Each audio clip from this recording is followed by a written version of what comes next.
$20? Maybe, if you can find a flea market desperate enough. Those words, dripping with venomous laughter, would soon cost Jeffrey Whitmore everything he had ever built. Sandra Hayes stood frozen in the marble lobby of Sotheran's Manhattan headquarters, the wrapped canvas trembling in her arms, while the gilded chandelier above her seemed to mock her with its glittering cruelty. She had driven 3 hours from Brooklyn for this moment.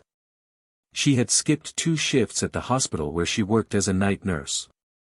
She had wrapped her grandmother's painting in 3 layers of brown paper and an old wool blanket, treating it like the precious thing she believed it might be. And now, a man with a monocle on a silver chain was laughing at her in front of a dozen well-dressed strangers, all of whom were already lifting their phones to record her humiliation. Have you ever watched someone get publicly destroyed by a man who has no idea that within 90 minutes, his entire empire will collapse around him? 2 weeks earlier, Sandra had buried her grandmother Linda in a small cemetery in East New York. Linda Hayes had been 78 years old, a woman who had spent 43 years running a tiny soul food restaurant on Rivington Street called Linda's Kitchen, feeding artists, junkies, dreamers, and drifters for whatever change they had in their pockets. Sometimes for nothing at all. Sandra had grown up sleeping on a cot in the back room of that restaurant, listening to her grandmother hum gospel hymns while she stirred pots of collard greens at 4 in the morning. Linda had been everything to her, mother and father and grandmother all at once, after Sandra's parents had died in a car accident when she was 6 years old. The brownstone in Bedford-Stuyvesant was the only thing of value Linda had left behind. Sandra had spent 3 days going through the house, sorting through decades of memories. There were photographs of her grandmother as a young woman in 1970s Manhattan, standing in front of her restaurant with her arms folded across her apron. There were boxes of recipe cards, a collection of vinyl records, a Bible with pages worn soft from 40 years of reading. And then, on the 3rd day, while crawling behind the rusted water heater in the basement to check for leaks, Sandra had found it. A canvas, wedged into the narrow space between the heater and the concrete wall, wrapped in a piece of yellowed newspaper from December 1983. She had pulled it out carefully, coughing through clouds of dust, and unwrapped it under the bare bulb of the basement light. The painting was strange. It was wild and chaotic, full of crowns and skulls and scrawled words that looked half-finished. Black figures danced across a background of frantic yellow and red brushstrokes. Sandra didn't know much about art, but something about it had stopped her breath. In the bottom right corner, partially hidden under a smear of dark paint, she could just make out 3 letters and a number. JMB 83. She had stared at that painting for a long time, sitting on the cold concrete floor of her grandmother's basement, surrounded by ghosts. Then she had carried it upstairs, propped it against the kitchen wall, and called Sotheran's the next morning. Now, standing in their gleaming lobby, she wished she had never made that call. Jeffrey Whitmore was a tall man, lean and impeccable in his charcoal 3-piece suit, with blonde hair turning silver at the temples and the kind of smile that had been practiced in mirrors for 40 years. He had taken one glance at Sandra, at her beige knit sweater and her worn jeans and her natural hair pulled into a low puff, and his eyes had immediately glazed over with the particular dismissiveness reserved for people he considered beneath his attention. He had unwrapped the painting on a velvet-covered table in the middle of the lobby, instead of taking her to a private viewing room, and within 30 seconds he had started laughing. "My dear woman," he said, loud enough for everyone in the lobby to hear, "this is a child's poster. A reproduction. The kind of thing you might find rolled up in a college dormitory. I cannot imagine why you thought Sotheran's would have any interest in something like this." He waved his hand dismissively, his monocle catching the light. "We deal in fine art here. Authenticated masterworks. Not whatever this is supposed to be." Sandra's cheeks burned, but her voice remained steady. "Sir, my grandmother kept this painting hidden for 40 years. She told me before she died that it was important." She said what?" Whitmore interrupted, his lips curling. "That it was a Picasso? A Pollock? Let me guess. She told you it was a Basquiat?" He laughed again, louder this time, and several of the staff members behind the reception desk laughed with him. Madam, perhaps try the swap meet in Queens. They might give you $20. Maybe. The phones around the lobby kept recording. The laughter in the lobby felt like knives pressing into her skin, but Sandra Hayes had been raised by Linda Hayes, and Linda Hayes had not raised a woman who folded under pressure. She stood very still, her hands resting on the wooden frame of the canvas, and let the cruelty wash over her without flinching.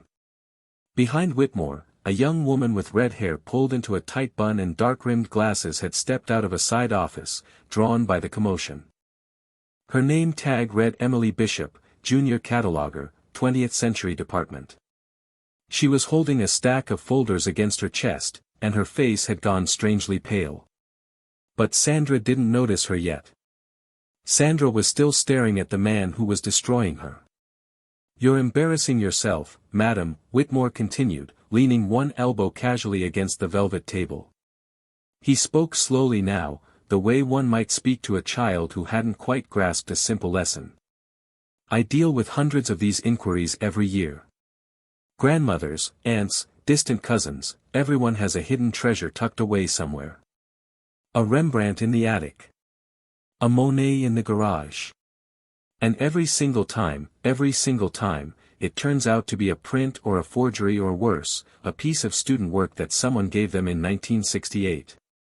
He gestured to the painting with the back of his hand, as if shooing away an insect. "This particular piece has all the hallmarks of a tourist reproduction. The brushwork is sloppy. The composition is amateurish. The signature, if that's what those 3 letters are supposed to be, is laughable. JMB. As if anyone would believe that." Sandra felt her jaw tighten, but she did not speak. She had learned long ago that words spent on a man like Whitmore were words wasted. "Look at her," Whitmore said, turning slightly to address the small audience that had gathered in the lobby. A wealthy older couple in matching cashmere coats. 2 young men in tailored suits who had clearly come in for a private appraisal of something far more important than the trash on the table. A delivery courier who had paused with a package under his arm, his phone now openly pointed at the scene. "She walks in here off the street, no appointment, no documentation, no provenance, and expects us to authenticate something her grandmother apparently kept behind a water heater. A water heater, ladies and gentlemen. As if the great masters of the 20th century were in the habit of hiding their works in basements next to plumbing fixtures." A few people in the lobby chuckled. The wealthy older woman raised an eyebrow, amused. "Mr. Whitmore," Sandra said quietly, her voice level and clear. "I would like to speak to someone else, please. A different specialist. Perhaps someone who actually looks at the painting before passing judgment on it." The smile died on Whitmore's lips for just a fraction of a second, replaced by something colder and uglier. Then the smile returned, sharper than before. "There is no one else, madam. I am the director of the post-war and contemporary art department at Sotheran's Manhattan. If anyone in this building were qualified to recognize a genuine Basquiat, it would be me. And I am telling you, with all the authority of 26 years in this industry, that what you have brought into my lobby is garbage. I would not pay $20 for it. I would not pay 20 cents for it. Now, please, take your little canvas and your little story and leave my auction house before I have to call security."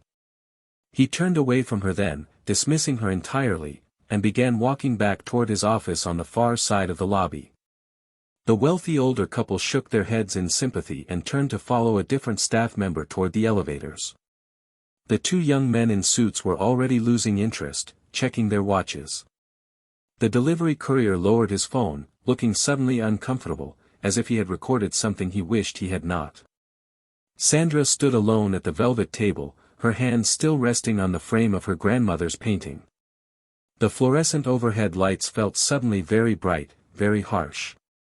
She could feel tears building behind her eyes, hot and bitter, but she refused to let them fall. Not here. Not in front of these people. She slowly began wrapping the canvas again, layer by layer, in the brown paper and the wool blanket. Her movements were careful and deliberate, the movements of a woman trying very hard not to break. She picked up the painting, tucked it under her arm, and started walking toward the heavy brass doors at the front of the lobby.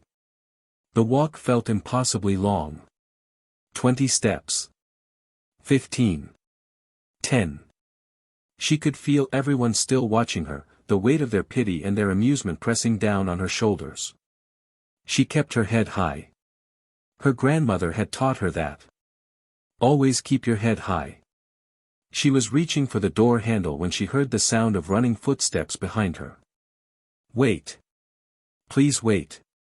The voice was breathless and urgent, and Sandra turned to see Emily Bishop running across the marble lobby in her sensible flats, the folders she had been holding now scattered behind her on the polished floor.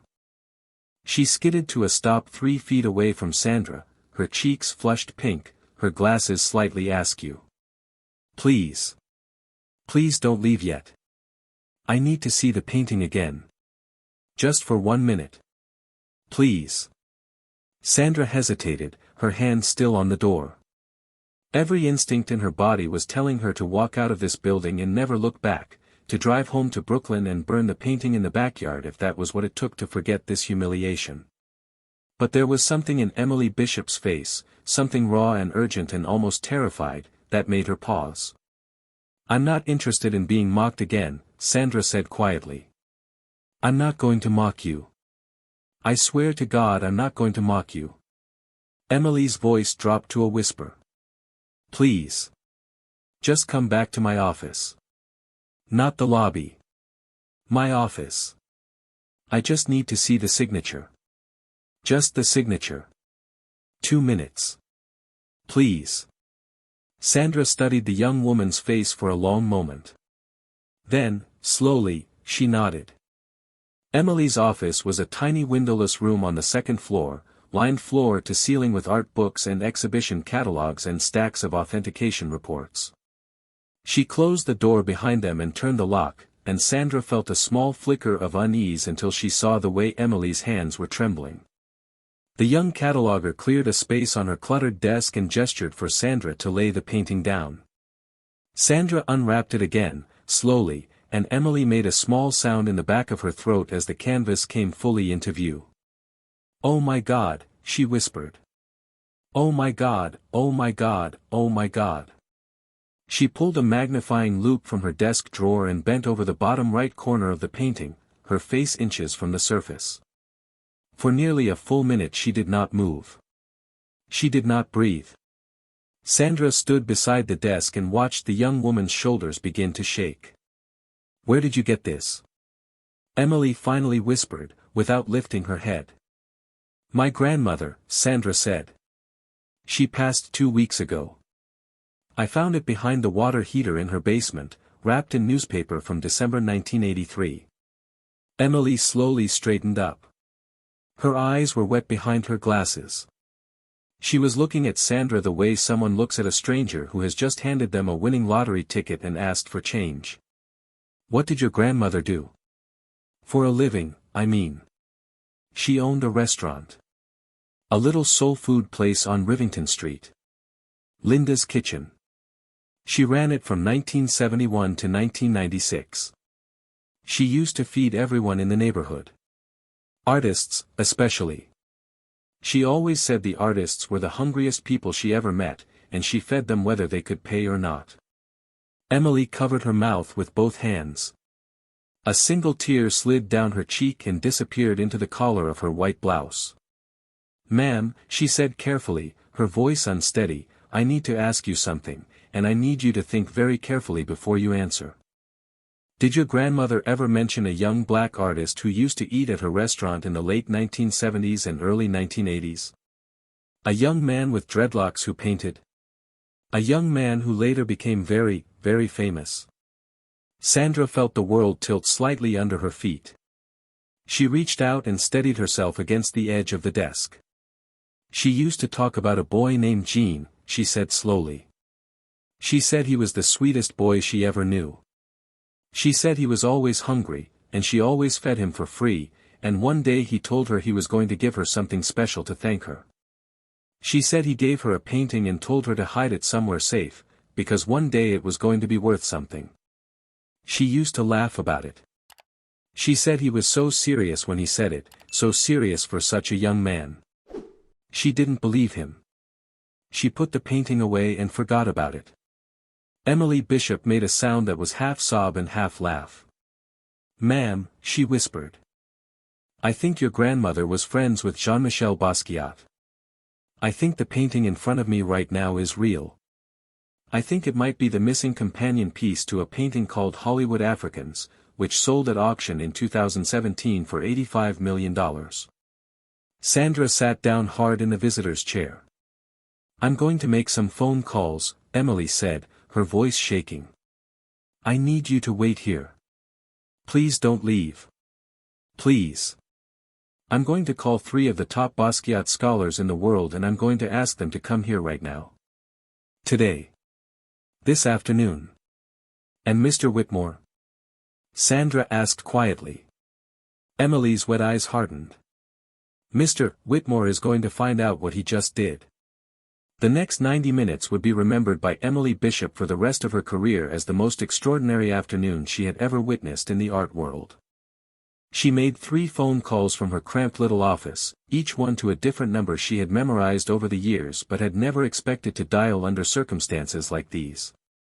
The first call was to Dr. Patricia Wells, professor of contemporary art history at Columbia University and the author of the most definitive scholarly text on Basquiat ever published. The second call was to Marcus Levine, the former curator of the Whitney Museum's Basquiat retrospective in 2019, who now ran a private authentication firm on Madison Avenue. The third call was to Dr. Kwame Adebayo, a Nigerian-born art historian based at the Brooklyn Museum, who specialized in the artist's relationships with the black community of Lower Manhattan during the 1980s. Sandra sat in Emily's office and listened to the young cataloger's voice rise with each call. "Patricia, you need to get here right now." "No, I cannot describe it over the phone. You need to see it with your own eyes. I think it's the companion piece." "Yes. Yes, that companion piece. Please come now." Click. "Marcus, drop whatever you are doing. I'm sending you a car. I'm at Sotheran's." "Yes, that's Sotheran's. Just come." Click. "Dr. Adebayo, I am calling from Sotheran's auction house in Manhattan. I have something in front of me that I believe you have been searching for the past 15 years. Please, sir. Please come." Within 20 minutes, the first car pulled up in front of the building. Dr. Patricia Wells emerged from a black town car wearing a wrinkled linen blazer and carrying a leather satchel stuffed with reference books. She was 62 years old, silver-haired, with sharp blue eyes that missed nothing. She walked past the reception desk without stopping, ignored the security guard who tried to ask her name, and took the stairs 2 at a time to Emily's office. When she saw the painting on the desk, she made a sound like she had been struck. "Oh," she whispered. "Oh, my dear God." She pulled a pair of white cotton gloves from her satchel and put them on with the slow reverence of a priest preparing a sacrament. She bent over the canvas and did not speak for 11 minutes. She examined the brushwork. She examined the paint layers under a small handheld UV light. She examined the signature in the corner. She examined the back of the canvas, where Emily had carefully helped her turn it over, and there she found something that made her press her hand to her mouth and step backward from the desk. "Ma'am," Dr. Wells said, turning to Sandra with tears streaming openly down her face, "there is an inscription on the back of this canvas. Written in his handwriting. I have studied his handwriting for 30 years. I know it the way I know my own children's faces. It says, and I am reading it directly, for Linda, who fed me when nobody else would, with all my love and all my gratitude, Jean-Michel, December 1983. Sandra began to cry then. She had been holding it together for hours, through Whitmore's mockery and Emily's frantic phone calls and the strange suspended unreality of sitting in this little office while the world rearranged itself around her, but the sound of her grandmother's name written in the hand of the man Linda had fed for free for years finally broke her. She covered her face with both hands and sobbed into them, and Emily Bishop came around the desk and put one trembling arm around her shoulders, and Dr. Wells stood in the corner of the room weeping quietly into her white cotton gloves. Marcus Levine arrived 10 minutes later. Dr. Kwame Adebayo arrived 15 minutes after that. Both men performed their own examinations, both men reached the same conclusion, both men signed preliminary authentication letters that Emily had drafted on her computer and printed on Sotheran's letterhead. By 3:47 in the afternoon, 3 of the most respected Basquiat scholars in the world had independently confirmed that the painting Sandra Hayes had carried into the building wrapped in a wool blanket was an authentic Jean-Michel Basquiat, painted in December of 1983, gifted by the artist himself to a black woman named Linda Hayes who had fed him soul food on credit when he was a struggling unknown. Marcus Levine was the one who finally spoke the words out loud. "Ma'am," he said, his voice thick with emotion, "I have seen perhaps 400 Basquiats in my career. This is, without question, one of the finest examples of his work I have ever laid eyes on. The colors are perfectly preserved. The canvas is in immaculate condition. The provenance is uniquely beautiful. At auction, I would estimate this painting will sell for somewhere between $35 and $50 million. Sandra stared at him. 2 floors above them, Jeffrey Whitmore was eating a tuna salad sandwich at his desk, completely unaware that his life was already over. The text message from Emily Bishop to her old college friend at Christie's was sent at 3:51 in the afternoon. It contained 4 words and 3 photographs. The 4 words were, "You need to see this." The 3 photographs were a wide shot of the painting on Emily's desk, a close-up of the JMB 83 signature in the bottom right corner, and a photograph of the inscription on the back of the canvas in the artist's own unmistakable handwriting. The friend at Christie's was a man named Daniel Park, who worked in the post-war and contemporary department on Rockefeller Plaza. He had been Emily's classmate at NYU and her closest professional ally in an industry that often felt cold and predatory. Daniel Park stared at his phone screen for 45 seconds. Then he stood up so quickly that his chair rolled backward into the wall behind him. He walked directly into the corner office of his department head, Vivian Cross, the most powerful woman in the contemporary art market on the East Coast, and he placed his phone in front of her without saying a single word. Vivian Cross looked at the photographs. Vivian Cross looked at Daniel Park. Vivian Cross picked up her desk phone and cancelled every appointment she had for the next 4 hours. "Where is it right now?" she asked. "Sotheran's." Vivian Cross's eyebrows rose half an inch, which was the closest thing to an expression of shock she had displayed in 7 years. "Sotheran's has it? And they haven't already locked it in a vault?" "From what Emily tells me, the director of post-war contemporary at Sotheran's just spent 20 minutes laughing the owner out of the building before Emily intervened." Vivian Cross closed her eyes for a long moment. When she opened them again, there was something predatory in her expression, something that her staff had come to call the look. It was the look she wore when she smelled blood in the water and knew exactly where to bite. "Get the car," she said. "And get me on the phone with the owner. Right now." 2 floors above Emily Bishop's office, Jeffrey Whitmore had finished his tuna salad sandwich and was now reviewing a presentation he was scheduled to give the following morning to a group of European collectors. He had no idea that his receptionist had been receiving increasingly frantic phone calls from 3 separate Basquiat scholars demanding access to the building. He had no idea that the CEO of Sotheran's North America, a notoriously volatile man named Roger Pemberton, had just received a personal call from Vivian Cross at Christie's, a woman with whom he had a long-standing professional rivalry, asking him in her sweetest possible voice whether it was true that Sotheran's had just turned away an authenticated Basquiat worth $40 million. He had no idea that Pemberton, after slamming the phone down, had immediately begun screaming into his intercom demanding to know what the hell was happening on the 2nd floor. The first sign Jeffrey Whitmore received that his afternoon was about to take an unfortunate turn came at 4:08 p.m., when his office door was flung open without a knock and Roger Pemberton himself stormed into the room. Pemberton was 67 years old, red-faced, and built like a retired rugby player. He was holding his phone in one shaking hand and a stack of printouts in the other. Whitmore, he said in a voice so quiet that it was somehow worse than shouting, I am going to ask you a question, and I want you to think very carefully before you answer. Did a black woman in a beige sweater come into this building this morning with a painting wrapped in a wool blanket? Jeffrey Whitmore blinked. He set down his pen. Roger, what is this about? I do not have time for nonsense right now. I have a presentation to prepare. Did black woman come into this building? Whitmore frowned. He searched his memory and found, after a moment, the vague image of the irritating woman from the lobby with her tourist reproduction. He laughed lightly. Oh, that. Yes, some woman came in trying to sell us a print of something or other. I sent her on her way. Why? Roger Pemberton walked across the office very slowly and placed his phone on Jeffrey Whitmore's desk. The screen showed a video that had been uploaded to TikTok 47 minutes earlier. The video showed Jeffrey Whitmore standing in the Sotheran's lobby, waving his hand dismissively at a wrapped canvas, telling a black woman to take her painting to the swap meet in Queens. The video had 240,000 views and was climbing by the second. The comments section was a moving wall of fury.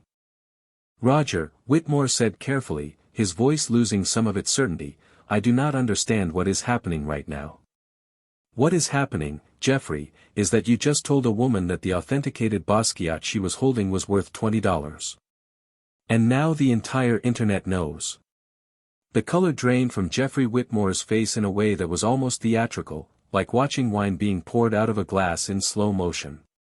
He stared at the phone screen, watching himself, watching the count of views tick upward in real time. 250,000. 260,000. He could hear the laughter in his own voice on the recording, that practiced cruel laughter he had used for 26 years to make himself feel important, and now for the first time in his life that laughter sounded exactly like what it had always been. The sound of a small man trying to make himself feel large by stepping on someone smaller. Roger, he said, and his voice had gone thin and reedy, Roger, listen to me, the painting was clearly a fake, I was being professional, I was protecting the firm from wasting time on, 3 Basquiat scholars are in the building right now, Jeffrey. 3. Patricia Wells. Marcus Levine. Kwame Adebayo. They have signed authentication letters. The painting is real. The painting is worth between $35 and $50 million. And Vivian Cross from Christie's has personally called me to inform me that she has a car parked outside the front entrance and an offer of $40 million in cash waiting for the owner the moment she steps onto the sidewalk. Roger Pemberton leaned forward across the desk until his red face was inches from Whitmore's pale one. And you, Jeffrey? You told her to go to a swap meet. Whitmore opened his mouth and closed it again. He was a man who had built an entire career on the foundation of 2 unshakable beliefs. The first belief was that he could tell a real masterpiece from a fake at a single glance. The second belief was that people who did not look like him could not possibly own anything truly valuable. Both of those beliefs had collapsed in the space of 4 minutes, and he did not know what was supposed to fill the empty space they had left behind. Where is she now? Pemberton demanded. I do not know. Find her, Jeffrey. Find her right now, and get her back into this building, and you are going to apologize to her on your knees if that is what it takes, and you are going to convince her to sell that painting through Sotheran's instead of Christie's. Because if she walks out that front door and into Vivian Cross's car, you are not just losing a $40 million commission. You are losing your career. You are losing your pension. You are losing everything. But Sandra Hayes was not the kind of woman who could be found by men like Roger Pemberton, because Sandra Hayes was already 2 floors below him in Emily Bishop's tiny office, drinking a cup of weak coffee out of a chipped ceramic mug and listening very calmly as Vivian Cross of Christie's introduced herself over speakerphone. Vivian Cross's voice was smooth as honey, warm as a perfectly tempered glass of brandy, completely free of the patronizing condescension that Whitmore had drenched her in for the past several hours. Ms. Hayes, Vivian said, I want to begin by apologizing on behalf of an entire industry for the way you were treated this morning. I have watched the video. Like most of the world is watching it right now. I want you to know that what happened to you in that lobby is not how Christie's would ever treat a client. It is not how any reputable auction house should ever treat a client. And I want to offer you, today, with no obligation and no pressure, a guaranteed minimum of $40 million for the painting if you choose to sell through us. We are prepared to send a private car to bring you to our offices on Rockefeller Plaza this afternoon if you would like to discuss it in person. Sandra set the chipped coffee mug down on Emily's desk. She was quiet for a long moment. "Ms. Cross," she said at last, "I appreciate your offer. I would like to come and see your offices. But I want to be very clear about something before I get into any car going anywhere." "Of course. Please. This painting belonged to my grandmother. My grandmother fed Jean-Michel Basquiat for free for years because she believed feeding hungry artists was a kind of holy work. She never sold this painting because she did not care about the money. She kept it hidden because Jean told her it would be valuable someday and she wanted to honor his trust." Sandra paused. "Whatever happens next, this painting is not going to be sold in a way that erases my grandmother from the story. It is not going to be sold in a way that lets the art world keep pretending black women like her did not build the careers of people like him. Do you understand what I am saying to you, Ms. Cross?" There was a pause on the other end of the line. "Yes, Ms. Hayes," Vivian Cross said quietly. "I understand exactly what you are saying. And I think you and I are going to do something remarkable together." The walk from Emily Bishop's office back down to the lobby of Sotheran's was, for Sandra Hayes, the slowest and most dignified walk she had taken in her entire 38 years of life. She carried the painting herself, refusing the help of the 3 Basquiat scholars and the 2 security guards Pemberton had suddenly assigned to her. Emily walked at her right shoulder, her cheeks still flushed pink, her glasses still slightly crooked, looking like a woman who had just lived through the most important moment of her career and knew it. Dr. Patricia Wells walked at her left shoulder, her white cotton gloves still on her hands, her leather satchel pressed against her side. Marcus Levine and Dr. Kwame Adebayo walked behind them, conferring in low urgent voices about restoration protocols and museum loans and the historical significance of the inscription on the back of the canvas. Roger Pemberton was waiting in the lobby. So was Jeffrey Whitmore, who had been dragged downstairs by Pemberton's iron grip on his elbow. Whitmore's tie was crooked. His face was the color of old parchment. His monocle, which he had worn for 15 years as an affectation he believed made him look distinguished, dangled limply from its silver chain.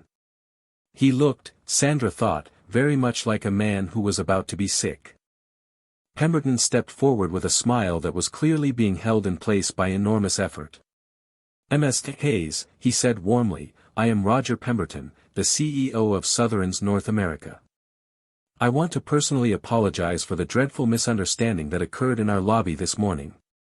Mr. Whitmore here is prepared to issue a formal apology and Sotheran's is prepared to offer you a guaranteed minimum sale price of $42 million, $2 million higher than Christie's, along with a reduced commission rate and a personal letter of apology from our board of directors.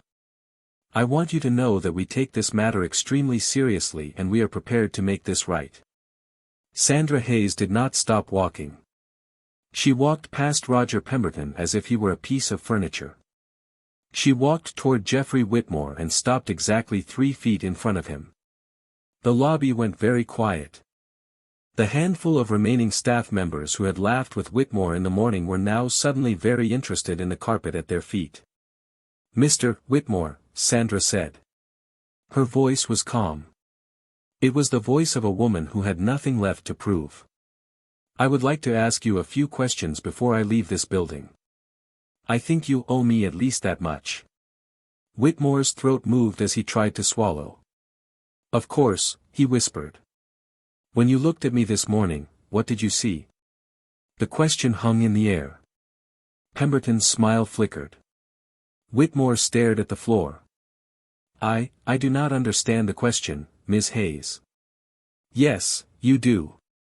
When you looked at me this morning, before you looked at the painting, before you looked at the signature, before you did any of the work you claim 26 years of expertise should have prepared you to do, you looked at me. And you decided in less than 2 seconds that I could not possibly be holding anything valuable. So I am asking you, professionally, intellectually, with the entire art world now watching this conversation, what did you see when you looked at me?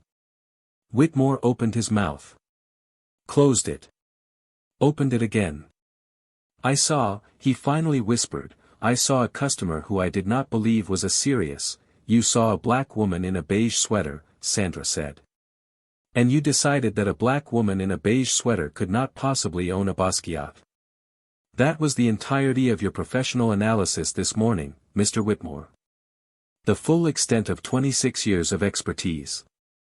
You saw the color of my skin and the price of my clothes and you decided that was all the information you needed. The lobby was utterly silent. My grandmother, Sandra continued, fed Jean-Michel Basquiat for free for almost 10 years. She fed him when he was sleeping on park benches. She fed him when his own family had turned him away. She fed him because she believed in him, and because she believed feeding hungry artists was holy work. He gave her this painting in 1983 as a thank you. He told her it would be worth something someday. She believed him because she had always believed in him, but she never sold it, because for her it was never about the money. It was about love. Sandra took one step closer to Whitmore. You looked at the granddaughter of the woman who fed Jean-Michel Basquiat for free, Mr. Whitmore. And you told her to go to a swap meet. Whitmore began, very quietly, to cry. Sandra turned away from him and walked out of the building without looking back. The black town car that carried Sandra Hayes from Sotheran's on Madison Avenue to Christie's on Rockefeller Plaza moved through Manhattan traffic with a kind of reverent slowness, as if the driver himself understood that what he was carrying in his back seat was more valuable than anything that had ever ridden in his car before. Sandra sat in the back with the painting laid across her lap, her hand resting protectively on the wool blanket she had used to wrap it that morning in her grandmother's kitchen. Emily Bishop sat beside her. Sandra had asked Emily to come, and Emily, who had just quit her job at Sotheran's in a 5-minute email written from her phone in the elevator, had been more than willing to accompany her. Dr. Patricia Wells followed in a second car with the other 2 scholars. The video of Whitmore had crossed 1 million views by the time they reached Rockefeller Plaza.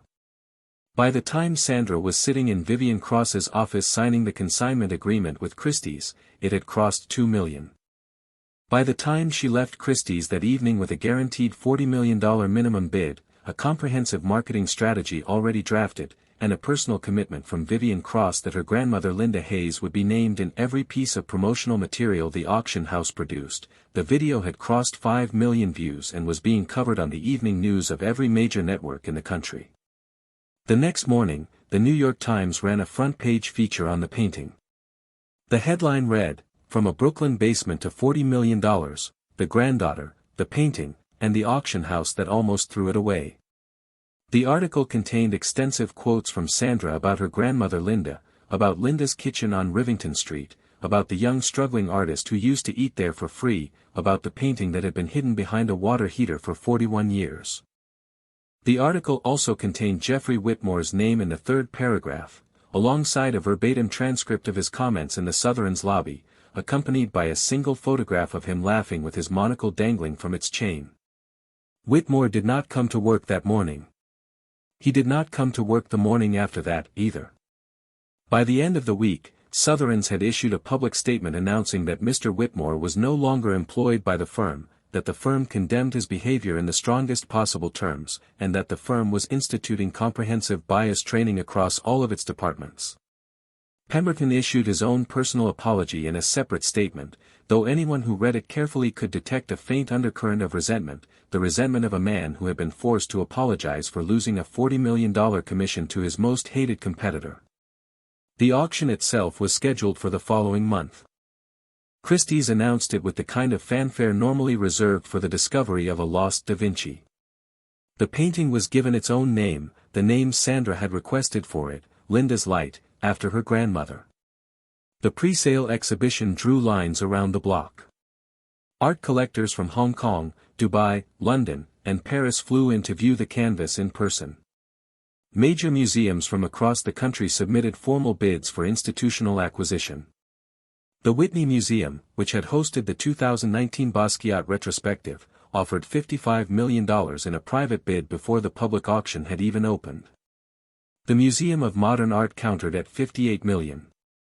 On the night of the auction, Sandra Hayes wore a simple black dress and her grandmother's gold hoop earrings. She sat in the front row of the auction room next to Emily Bishop and Vivian Cross, holding the program in her hands so tightly that her knuckles had gone pale. The auctioneer began the bidding at $30 million. Within 90 seconds, the bidding had reached $50 million. Within 4 minutes, it had reached 65. Within 9 minutes, the only two remaining bidders were the Museum of Modern Art and a private collector from Singapore, bidding by phone through a Christie's representative. The final hammer price was $87 million. It was, the next morning, reported as the highest price ever paid for a Basquiat in the history of the artist's market. It was also, the press noted with delight, $2 million higher than the price of Hollywood Africans, the painting to which Linda's Light was now confirmed to be the companion piece. The two paintings had been separated for 41 years. The art world was already speculating about how soon they might be exhibited together. The Museum of Modern Art, which had won the bidding, announced within an hour of the sale that they would be hosting a joint exhibition of Hollywood Africans and Linda's Light the following spring, on loan from the original owner of Hollywood Africans, with a special wing dedicated to the story of Linda Hayes and her restaurant. Sandra Hayes sat in the front row and cried quietly into her grandmother's gold hoop earrings. The press conference was held 3 days after the auction in the Grand Ballroom of the Brooklyn Museum, which had volunteered its space the moment Sandra Hayes had announced her intentions. The room was packed with reporters from every major news outlet in the country, and from many that were international. Cameras lined the back wall. Microphones bristled at the podium. Sandra walked onto the stage wearing a simple navy blue dress and her grandmother's gold hoop earrings again, the same earrings she had worn at the auction, the only piece of jewelry her grandmother had ever owned that was worth anything at all. She had insisted on writing her own speech. She had refused all offers of professional speechwriting assistance from Christie's public relations department.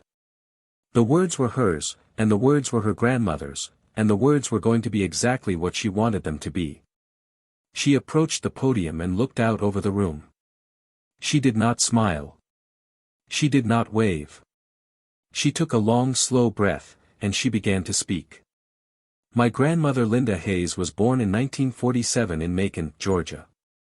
She moved to New York City in 1968 with $27 in her pocket and a dream of opening a restaurant. She worked 3 jobs for 4 years before she could afford to lease the tiny storefront on Rivington Street that became Linda's Kitchen. She ran that restaurant for 25 years. She fed thousands of people, most of whom could not afford to pay her, and she never once turned anyone away hungry. She died 2 months ago of a heart attack in her sleep at the age of 78, in the same brownstone in Bedford-Stuyvesant where she had raised me after my parents died.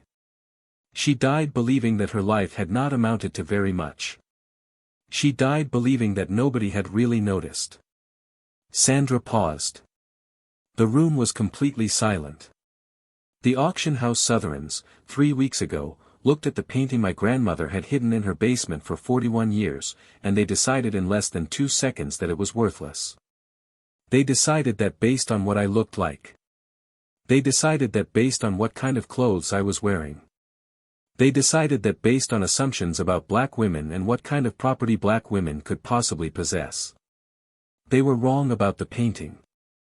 They were wrong about me. And they were profoundly, catastrophically wrong about my grandmother. She gripped the edges of the podium. Today I am announcing the creation of the Linda Hayes Foundation. The foundation will be funded with 60% of the proceeds from the sale of Linda's Light, which is $52,200,000. The foundation will exist to pursue 3 goals. The first goal is the restitution of artworks by black artists that have been hidden, undervalued, mislabeled, or stolen from black communities over the past century. The second goal is the funding of independent appraisal services for black families who may possess undiscovered works of significant value, so that no other family ever has to walk into an auction house and be laughed at the way I was laughed at. The third goal is the establishment of an annual scholarship program for young black women pursuing careers in art history, art conservation, and museum curation. We will name that scholarship the Linda Hayes Memorial Scholarship, and we will award the first 5 recipients next September. A wave of applause began at the back of the room and rolled forward like a tide. Sandra raised her hand and waited for silence. I have one more announcement to make, and I want to be very specific about it because I have thought about it carefully. The room went still again. Jeffrey Whitmore is the name of the man who laughed at me in the Sotheran's lobby on the morning of October 12th. Jeffrey Whitmore is the name of the man who told me to take my grandmother's painting to a swap meet in Queens. Jeffrey Whitmore is no longer employed at Sotheran's, but I am aware that men like Jeffrey Whitmore do not stay unemployed for very long in the art world unless somebody makes sure of it. So I am making sure of it. I am announcing today that the Linda Hayes Foundation will publish a public registry of art world professionals who have engaged in documented incidents of racial discrimination against clients and colleagues. The registry will be updated annually. The first name on the registry will be Jeffrey Whitmore. No reputable auction house, no reputable gallery, no reputable museum, no reputable academic institution will ever again hire him without doing so in full public knowledge of what he did and what he said. That is not vengeance. That is consequence. There is a difference, and I want everybody listening to understand the difference. The applause that followed was thunderous. Within 31 days, Jeffrey Whitmore had been formally rejected from every position he applied for. He moved out of his Upper East Side apartment. He stopped answering his phone. He simply, completely, vanished from the world he had once believed he ruled. 6 months later, on a bright Saturday morning in April, the Museum of Modern Art opened the doors of its newly renovated East Wing to the public for the first time. The exhibition was called Hollywood Africans and Linda's Light, a reunion. The two paintings, separated for 41 years, hung side by side on a single massive wall painted a deep velvet black. The lighting had been engineered specifically for them, soft and warm, designed to bring out the impossible vibrancy of Basquiat's colors. In front of the wall, on a low platform of polished walnut, stood a glass case containing 2 artifacts on permanent loan from Sandra Hayes. The first artifact was a faded apron, stained with decades of grease and gravy, embroidered with the words Linda's Kitchen along the chest pocket.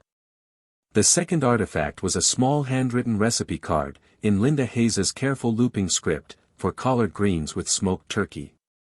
Above the wall, in simple white letters 6 inches tall, was a single sentence: "She fed him when nobody else would." Sandra Hayes stood at the back of the gallery on opening day and watched thousands of people pour through the exhibition. She watched young black girls press their hands to the glass case to look more closely at her grandmother's apron. She watched a famous black actor stand silently in front of the paintings for nearly 20 minutes, occasionally wiping his eyes with the back of his hand. She watched a group of art students from Howard University take photographs of the recipe card and copy the words down into their notebooks. She watched museum-goers from around the world read the placards beside the paintings and learn the name of Linda Hayes, the Georgia-born restaurant owner whose kindness had been preserved in oil and canvas for 4 decades while she lived and died believing nobody had noticed. Emily Bishop walked up beside her, holding 2 paper cups of coffee. Emily was now the inaugural director of the Linda Hayes Foundation. She had cut her red hair short. She wore a navy blue suit instead of her old wrinkled blouses. She looked, Sandra thought, like a woman who had finally found the work she had been born to do. "Sandra," Emily said quietly, handing her one of the cups, "the foundation received its 100th case file this morning. A family in New Orleans. Their great-grandmother was a portraitist who studied with Henry Ossawa Tanner. They have 3 canvases in a storage unit that nobody has ever looked at. We are flying down on Tuesday." Sandra smiled. The Linda Hayes Foundation had grown faster than anyone had predicted. The Public Registry of Discriminatory Art World Professionals had 10 names on it by now, and every major auction house in America had quietly instituted new screening procedures for their senior staff.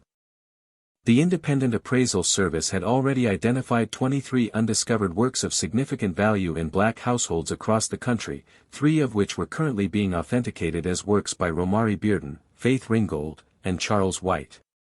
The Linda Hayes Memorial Scholarship had received over 4,000 applications in its first year and had awarded scholarships to 7 young black women, 2 more than originally planned, because the Foundation Board had unanimously decided to expand the program. Jeffrey Whitmore had been spotted, a reporter had told Sandra over the phone 2 weeks earlier, working as an assistant manager at a discount frame shop in a strip mall in New Jersey. He no longer wore a monocle. He no longer wore tailored suits. He no longer laughed at anyone, the reporter had said, because nobody who had ever met him in his old life would now agree to spend 10 seconds in his company. He was, in every sense that mattered, a man who had ceased to exist. Sandra had thought about that for a long time after the phone call. She had decided that she did not feel triumph. She did not feel vengeance. She felt only the quiet, satisfied certainty of a woman who had ensured that consequences had finally caught up with a man who had spent his whole life believing he was immune to them. That night, after the exhibition opening, Sandra drove back to her grandmother's brownstone in Bedford-Stuyvesant. She let herself in through the front door, the same door her grandmother had walked through every night for 40 years. She stood for a long moment in the kitchen, looking at the empty wall where she had first leaned the painting against the cabinets in the cold morning light. She walked down to the basement. She stood beside the water heater where she had found the canvas. She placed her hand flat against the concrete wall, and she closed her eyes, and she whispered her grandmother's name into the silence. "You did matter, Grandma.